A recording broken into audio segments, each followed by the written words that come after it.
নমস্কাৰ প্ৰিয় দৰ্শক, বিৰতিৰ পিছত সকলোকে স্বাগতম জনাইছো। অমিত শ্বাহৰ মন্তব্যৰ যি এক পৰ্ব, সেই পৰ্ব শেষ হোৱাই নাই আৰু দুটা অতি গুৰুত্বপূৰ্ণ মন্তব্য আপোনালোকক দেখুৱাম এইটো ছেগমেণ্টত। প্ৰিয় দৰ্শক, সততে শুনা যায় অভিযোগ, বিশেষকৈ বিৰোধী দলে অভিযোগ দিয়ে 2014 চনত যেতিয়া নৰেন্দ্ৰ মোদী দেশৰ প্ৰধানমন্ত্ৰী হৈছিল তেতিয়াৰ প্ৰায় প্ৰতিটো বিৰোধী দলৰে এটা অন্যতম অভিযোগ হৈছে এই শাসক বিজেপিয়ে CBI আৰু ইডিক ব্যৱহাৰ কৰে আৰু কাৰ বিৰুদ্ধে ব্যৱহাৰ কৰে? শাসকীয় বিৰোধী দলৰ বিভিন্ন নেতা মন্ত্ৰীৰ বিৰুদ্ধে ব্যৱহাৰ কৰে আৰু বিৰোধী দলৰ নেতা মন্ত্ৰীক জেলত ভৰাই। এই অভিযোগ মনমোহন সিঙেও এসময়ত কৈছিলে, ডক্টৰ মনমোহন সিঙে CBI এটা কেজ পেৰত, আৰু সেই একে ধৰণৰ অভিযোগ মনমোহন সিং তেতিয়া প্ৰধানমন্ত্ৰী আছিলে, কিন্তু এতিয়া সেই অনুৰূপ ধৰণৰ অভিযোগ, এটা অন্যতম অভিযোগ বিভিন্ন সময়ত শুনা যায়। শাসক দল বিজেপিয়ে মিছইউজ কৰিছে, অপব্যৱহাৰ কৰিছে CBI আৰু ইডিৰ, আৰু CBI আৰু ইডিক ব্যৱহাৰ কৰি যিসমূহ সক্ৰিয় বিৰোধী দলৰ নেতা আৰু যিবোৰ বিৰোধী দলৰ ভাৰতবৰ্ষৰ বিভিন্ন ৰাজ্যত চৰকাৰ চলাই আছে, সেই বিৰোধী দলৰ নেতাসমূহক টাৰ্গেট কৰে, এটা ভেণ্ডেটাৰ ৰাজনীতি কৰে বিজেপিয়ে। এই অভিযোগ বহুদিন পুৰণি, 2014 চনৰ পৰাই এই অভিযোগ উত্থাপিত হৈ আহিছে, বিশেষকৈ বিৰোধী দলৰ সদস্যসমূহৰ ফালৰ পৰা। গৃহমন্ত্ৰী অমিত শ্বাহে এই সন্দৰ্ভত কি মন্তব্য কৰিছিল শুনিলো আহক। তেওঁ অতি গুৰুত্বপূৰ্ণ কেইটামান মন্তব্য কৰিছে। তেওঁ কৈছে কংগ্ৰেছৰ সময়ত তেওঁ নিজেই ভুক্তভোগী আছিল এই গোটেই পৰিঘটনাৰ। CBI তেওঁক আক্ৰমণ কৰিছিল, CBIৰ আক্ৰোশৰ ভুক্তভোগী আছিল গৃহমন্ত্ৰীগৰাকী, আৰু CBI তেওঁক হেঁচা প্ৰয়োগ কৰিছিলে। অমিত শ্বাহক CBI হেঁচা প্ৰয়োগ কৰিছিল নৰেন্দ্ৰ মোদীৰ নামটো ল'বলৈ, অৰ্থাৎ নৰেন্দ্ৰ মোদীৰ নামটো ক'বলৈ, নৰেন্দ্ৰ মোদীৰ নামটো কৈ দিয়ক, আপোনাক এৰি দিয়া হ'ব। এনেধৰণে CBI হেঁচা প্ৰয়োগ কৰিছিল বুলি অভিযোগ উত্থাপন কৰিছে ভাৰতৰ গৃহমন্ত্ৰী অমিত শ্বাহে। কি মন্তব্য কৰিছিল শুনিলো আহক, তাৰপিছত বিশ্লেষণলৈ আগবাঢ়িম। 2014 और 2019 दोनों चुनाव में भारतीय जनता पार्टी की सरकार ने देश को वादा किया था कि हम करप्शन के खिलाफ लड़ेंगे, और हमारी ये लड़ाई करप्शन के खिलाफ है। कल ही मोदी जी ने कुछ आंकड़े दिए थे, मैं इसको रिपीट करना चाहूंगा। 2004 से 2014 में ईडी, यही कानून था, कोई कानून हमने बदला नहीं है, यही कानून था। ईडी जो PML के कानून के तहत 5,000 करोड़ की संपत्ति कुर्क की थी, और मोदी जी के शासन के अंदर हमने 1,10,000 करोड़ की संपत्ति कुर्क की। उसका 5% भी पॉलिटिशियन का नहीं है, बाबुओं का भी है, भ्रष्ट व्यापारियों का भी है, सबका है, जो देश के कानून को तोड़कर टैक्स दिए बगैर धन शोधन करते हैं। क्या लड़ाई बंद कर दें? और क्या देश की जनता ऐसा कानून चाहती है कि अगर कोई पॉलिटिशियन, कोई राजनीति में काम करने वाले नेता या व्यक्ति भ्रष्टाचार करे तो इसके खिलाफ कोई कार्यवाही न हो? यही CBI के तहत 9 वर्षों में हमने 5,000 केस भ्रष्टाचार के दर्ज किए। कांग्रेस ने 500 भी नहीं किए थे, 500 भी नहीं। क्या 5,000 के 5,000 केस राजनीतिक पार्टियों के कार्यकर्ताओं पर है ना? सभी के सामने है, बाबुओं के सामने भी है, व्यापारियों के सामने भी है, और मिली भगत के सामने भी है। और जहां तक दुरुपयोग का सवाल है, लालू जी पर केस किसने किया था? UPA की सरकार ने किया था जी। शेख अब्दुल्ला के खिलाफ विमान भरकर अफसर, वो बड़े वाला एयर इंडिया का पुराना विमान आता है, क्या कहते 320 या ऐसा विमान होता है, पूरा विमान भरकर अफसर भेजे थे और कई सालों के लिए जेल में डाल दिए थे। किसने किया था? इंदिरा जी ने किया था। ये तो भ्रष्टाचार के केस है। मैं राहुल जी को और उनकी पार्टी को याद कराना चाहता हूं, इमरजेंसी डालकर लाखों बेगुनाह विपक्ष के नेताओं को जेल में डाल दिया था 19 महीने तक, और बेल का प्रोविजन भी नहीं था। और यहां तो बेल का प्रोविजन, आप कोर्ट में जाइए। मैं आपको बताता हूं दुरुपयोग कैसे होता है, मैं उसका भुक्तभोगी हूं। हमारे खिलाफ कोई भ्रष्टाचार का केस कांग्रेस ने नहीं किया था। एक एनकाउंटर हुआ था, उसमें मैं राज्य का गृह मंत्री था, मुझ पर केस कर दिया और सीबीआई ने मेरी अरेस्ट की जी। अरेस्ट में सीबीआई के रिकॉर्ड पर आज भी टैप किया हुआ पड़ा होगा, अगर प्रामाणिकता से टैप किया तो सीबीआई के उस वक्त के अफसरों ने, और मिटा नहीं दिया कांग्रेस सरकार ने। तो 90% सवालों में यही था कि काहे को परेशान हो रहे हो, मोदी का नाम दे दो आपको छोड़ देंगे। हमने तो काले कपड़े नहीं पहने, कोई विरोध नहीं किया जी। मोदी जी के खिलाफ एसआईटी बनाई एक राज्य के मुख्यमंत्री के, कोई करप्शन का केस नहीं था, दंगों में इन्वॉल्वमेंट का केस करा फर्जी टाइप का, जो अंत में सुप्रीम कोर्ट ने खारिज किया। हमने कोई हाई तौबा नहीं करी थी, कभी काले कपड़े पहनकर संसद को हमने जाम नहीं किया था भाई। और मैं बताता हूं नतीजा क्या आया, मुझे पकड़कर अरेस्ट किया, 90 में दिन ही बेल दे दी मुझे हाईकोर्ट ने। हाईकोर्ट ने कहा कि अरेस्ट करने के लिए पर्याप्त प्रूफ ही नहीं है, और मैंने एक्विटल की एप्लीकेशन डाली। मुंबई में केस चला, गुजरात के बाहर ले गए, कोई आपत्ति नहीं, मुंबई में चला। वहां कोर्ट ने कहा कि राजनीतिक प्रतिशोध की भावना से सीबीआई ने राजनीतिक इशारों पर यह केस किया है, इसलिए हम अमित शाह को के खिलाफ के केस को और सारे आरोपों को खारिज करते हैं। हमने हाई तौबा नहीं की थी। और यही लोग थे, यही चिदंबरम बैठे थे, यही सोनिया जी नेतृत्व करती थी यूपीए सरकार का, यही मनमोहन सिंह थे, और यही राहुल गांधी सांसद थे।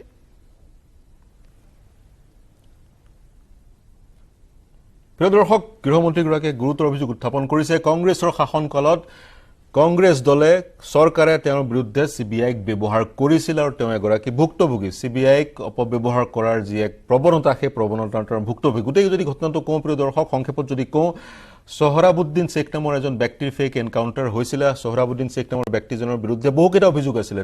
তেওঁৰ বিৰুদ্ধে এক্সট্ৰশ্যনৰ অভিযোগ আছিলে, অস্ত্ৰ শস্ত্ৰৰ সৰবৰাহ কৰাৰ অভিযোগ আছিলে, আৰু পাকিস্তানৰ ISIৰ সৈতে কানেকশ্যন থকাৰ অভিযোগ আছিলে, বা LETৰ সৈতে, লস্কৰ ই তৈবাৰ সৈতে কানেকশ্যন থকাৰ অভিযোগ আছিলে।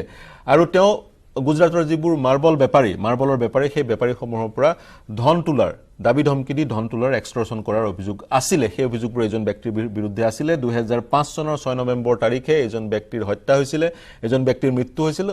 অভিযোগ মতে এজন ব্যক্তিৰ যি গোচৰ ৰুজু হৈছিল, গোচৰত উল্লেখ আছে এজন ব্যক্তিক হত্যা কৰা হৈছিল। এখন বাছত গৈ আছিলে, বাছৰ পৰা নমাই নি ৰাজস্থান আৰু গুজৰাট পুলিচে এজন ব্যক্তিক হত্যা কৰাৰ অভিযোগ উত্থাপন হৈছিল। আৰু এওঁক হত্যা কৰাৰ দিনাখনে এওঁৰ যি পত্নীও ডিচেপিয়াৰ হৈছিলে, অন্তৰ্ধান হৈছিলে। আৰু যিজন একমাত্ৰ উইটনেছ, সেই উইটনেছজনৰো হত্যা হৈছিলে এবছৰৰ পিছত। এইজন ব্যক্তিৰ হত্যাৰ গোচৰতে কেছ চলিছিল। পৰৱৰ্তী পৰ্যায়ত চিবিআইত গোচৰ তৰা হৈছিল। চিবিআইয়ে কেছটো হেণ্ডেল কৰিবলৈ, তদন্ত কৰিবলৈ আৰম্ভ কৰিছিল। আৰু এই চিবিআইয়ে অমিত শ্বাহ, বৰ্তমানৰ ভাৰতৰ গৃহমন্ত্ৰীগৰাকীক গ্ৰেপ্তাৰ কৰিছিল। কাৰণ গোটেই ঘটনাটো যেতিয়া ঘটিছিল, সোহৰাবুদ্দিন শ্বেখৰ ফেক এনকাউণ্টাৰৰ ঘটনাটো যেতিয়া ঘটিছিলে, সেই সময়ত গুজৰাটৰ MOS home, minister of state home আছিলে অমিত শ্বাহ। তেওঁ গ্ৰেপ্তাৰ হোৱাৰ আগে আগে তেওঁ পদত্যাগ প্ৰদান কৰিছিলে। নৰেন্দ্ৰ মোদী আছিল মুখ্যমন্ত্ৰী গুজৰাটৰ, পদত্যাগ কৰিছিলে। 90 দিন তেওঁ জেলত থাকিবলগীয়া হৈছিলে, কিন্তু 90 দিনৰ পিছত তেওঁ জামিন পাইছিলে। উচ্চতম ন্যায়ালয়ৰ নিৰ্দেশত সমগ্ৰ গোচৰ প্ৰক্ৰিয়া মুম্বাইলৈ স্থানান্তৰ কৰা হৈছিলে। পৰৱৰ্তী সময়ত 2014 চনত যেতিয়া বিজেপিৰ চৰকাৰ আহিলে, 2014 চনৰ ডিচেম্বৰ মাহত দোষমুক্ত হ'ল অমিত শ্বাহ। এই ঘটনাটোৰে উল্লেখ কৰিছে ভাৰতৰ গৃহমন্ত্ৰীগৰাকীয়ে। অমিত শ্বাহ সোহৰাবুদ্দিন শ্বেখ ফেক এনকাউণ্টাৰৰ বিষয়ে তেওঁ উল্লেখ কৰিছে। যিটো ফেক এনকাউণ্টাৰৰ গোচৰ চিবিআই চলাইছিল, আৰু চিবিআইক সেই সময়ৰ কংগ্ৰেছ দলে তেওঁৰ বিৰুদ্ধে ব্যৱহাৰ কৰিছিল বুলি ডাঙৰ অভিযোগ উত্থাপন কৰিছে। আৰু যেতিয়া ইণ্টাৰগেশ্যন চলি আছিল, তদন্ত চলি আছিল, সেই সময়তো নৰেন্দ্ৰ মোদীৰ নাম ল'বলৈ হেঁচা প্ৰয়োগ কৰিছিল বুলি ভাৰতৰ বৰ্তমানৰ গৃহমন্ত্ৰীজনে তেতিয়াৰ কথা উল্লেখ কৰি ৰোমন্থন কৰি সেই গুৰুতৰ অভিযোগ উত্থাপন কৰিছে। এইবাৰৰ চতুৰ্থটো বিষয় হৈছে, গৃহমন্ত্ৰীগৰাকীৰ হাত ধৰি চতুৰ্থটো বিষয় হৈছে ড্ৰাগছ বিৰোধী অভিযান। সমগ্ৰ ভাৰততে ড্ৰাগছ বিৰোধী অভিযান গৃহ মন্ত্ৰালয়ে কেনেকৈ চলাইছিল, সেই বিষয়ে তেওঁ মন্তব্য কৰিছিল। বিভিন্ন সময়ত অসমত আমি দেখা পাইছিলোঁ, অসমৰ মুখ্যমন্ত্ৰীগৰাকীয়ে ড্ৰাগছসমূহ উদ্ধাৰ কৰা, ড্ৰাগছসমূহ জব্দ কৰা, ড্ৰাগছসমূহ জ্বলাই দিয়ে। এই গোটেই জ্বলাই দিয়া প্ৰক্ৰিয়াটো কেন্দ্ৰীয় চৰকাৰৰ এক পৰিকল্পনাৰ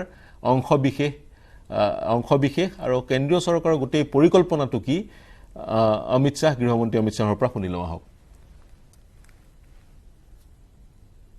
ऐसी समस्या है जिसकी समाप्ति की कोई डेट नहीं दी जाती है, ना हो सकती है, कभी भी नहीं हो सकती। एक लड़ाई है और लंबे समय तक चलने वाली लड़ाई है, मगर अप्रोच में बदलाव हो सकता है।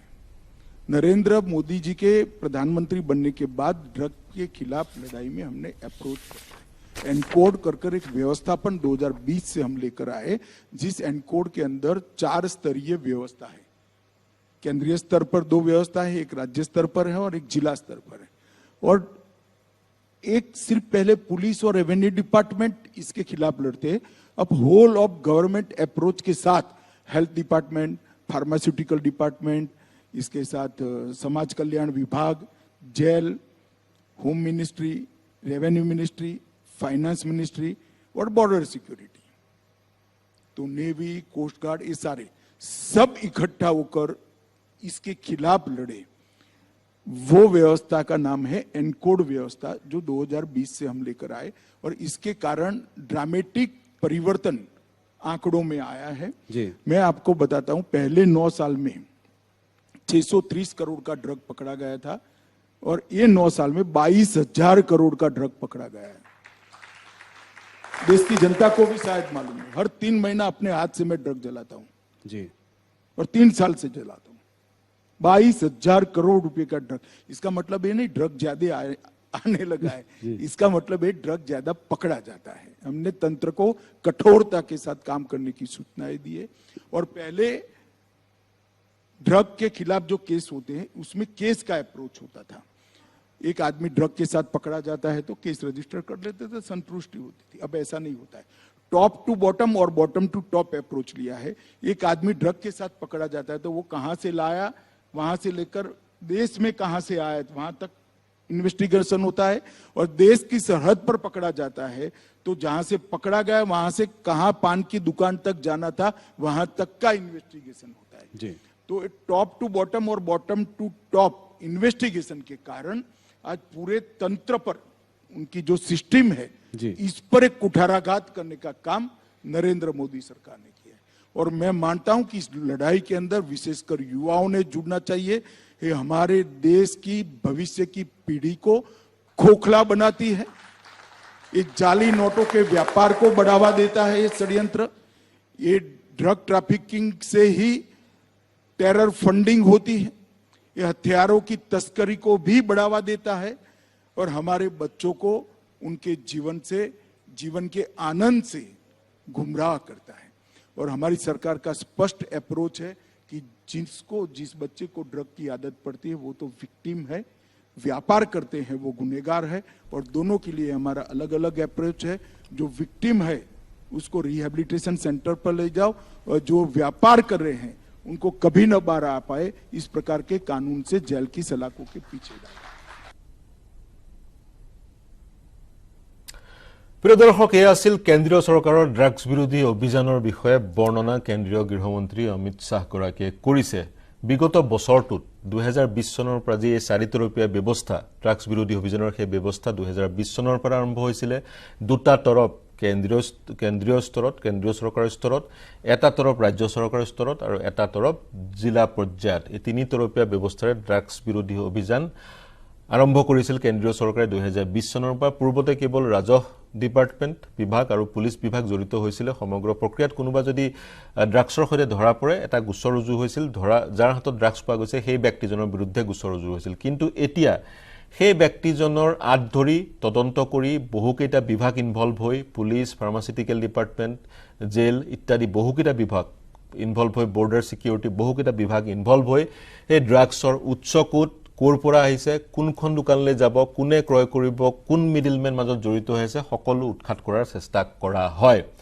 আৰু এয়া নতুন পদক্ষেপ 2020 চনৰ পৰা গ্ৰহণ কৰা হৈছে। আৰু যোৱাটো বছৰত কেন্দ্ৰীয় চৰকাৰে দিয়া হিচাপ মতে, নৰেন্দ্ৰ মোদী ডাঙৰীয়াই দিয়া হিচাপ মতে 22,000 কোটি টকাৰ ড্ৰাগছ জব্দ হৈছে। আৰু তেওঁ নিজেই প্ৰতি 3 মাহৰ মূৰে মূৰে ড্ৰাগছসমূহ, জব্দ হোৱা ড্ৰাগছসমূহ জ্বলায়। এনেধৰণৰ পদক্ষেপ অসমৰ মুখ্যমন্ত্ৰী হিমন্ত বিশ্ব শৰ্মাই লোৱা দেখা যায়। ড্ৰাগছ হয়, ড্ৰাগছ এটা মিনেছ, এটা সামাজিক ব্যাধি, যুৱচামক একেবাৰে ধ্বংস কৰি পেলাই, যুৱচামৰ ভৱিষ্যত নষ্ট কৰি পেলাই, তেওঁলোকৰ পৰা কাঢ়ি লয়, তেওঁলোকৰ সুন্দৰ ভৱিষ্যত কাঢ়ি লয়, তেওঁলোকৰ সুন্দৰ যি বৰ্তমান সেই বৰ্তমান কাঢ়ি লয়। গতিকে ড্ৰাগছৰ যি এক বিভীষিকা সেই বিভীষিকাৰ অন্ত পৰিব লাগে আৰু যুৱচাম ৰক্ষা কৰি পৰিব লাগে গৃহমন্ত্ৰীগৰাকীয়ে যুৱচামক কেন্দ্ৰীয় চৰকাৰৰ এই পৰিকল্পনাত সহযোগ কৰিবলৈ আহ্বান জনাইছে আৰু এটা কথা স্পষ্ট কৰি দিছে তেওঁ যিসকলে ড্ৰাগছ সেৱন কৰে তেওঁলোক ভুক্তভোগী তেওঁলোক ভিকটিম আৰু যিসকলে বেপাৰ কৰে তেওঁলোক অপৰাধী তেওঁলোকক কৰায়ত্ব কৰিবই লাগিব অপৰাধী যিটো পৰ্যায়ত যি পৰ্যায়ত এই কামটো কৰিছে সেই পৰ্যায়তে নিপিন্তি বাদ মুখিমূৰ কৰিব লাগিব প্ৰিয় দৰ্শক ভাৰতৰ গৃহমন্ত্ৰীগৰাকীৰ এই আছিল মন্তব্য বহুকেইটা মন্তব্যৰ মাজৰ কেইটামান বাচকবনীয়া মন্তব্য আমি এডিট কৰি আপোনালোকৰ সন্মুখত প্ৰস্তুত কৰিলোঁ আমাৰ মুখ্য সম্পাদক ৰাহুল যোশীয়ে এই ইণ্টাৰভিউত এই সাক্ষাৎকাৰটো লৈছিলে মই এটা বিৰতি ল'ব লাগিব বিৰতিৰ পিছত আন এটা গুৰুত্বপূৰ্ণ বিষয় অসমলৈ আহি আছে অৰবিন্দ কেজৰিৱাল আৰু ভগৱন্ত মান অৰ্থাৎ দিল্লীৰ মুখ্যমন্ত্ৰী আৰু পাঞ্জাবৰ মুখ্যমন্ত্ৰী আপ দলৰ দুজন মুখ্যমন্ত্ৰী হোৱাৰ পিছত প্ৰথমবাৰৰ কাৰণে তেওঁলোক অসমলৈ আহি আছে গুৱাহাটীলৈ আহি আছে এই সন্দৰ্ভত আলোচনা কৰিম কিন্তু এই মুহূৰ্তত ল'ব লাগিব এটা বাণিজ্যিক বিৰতি শীঘ্ৰে ঘূৰি আহিম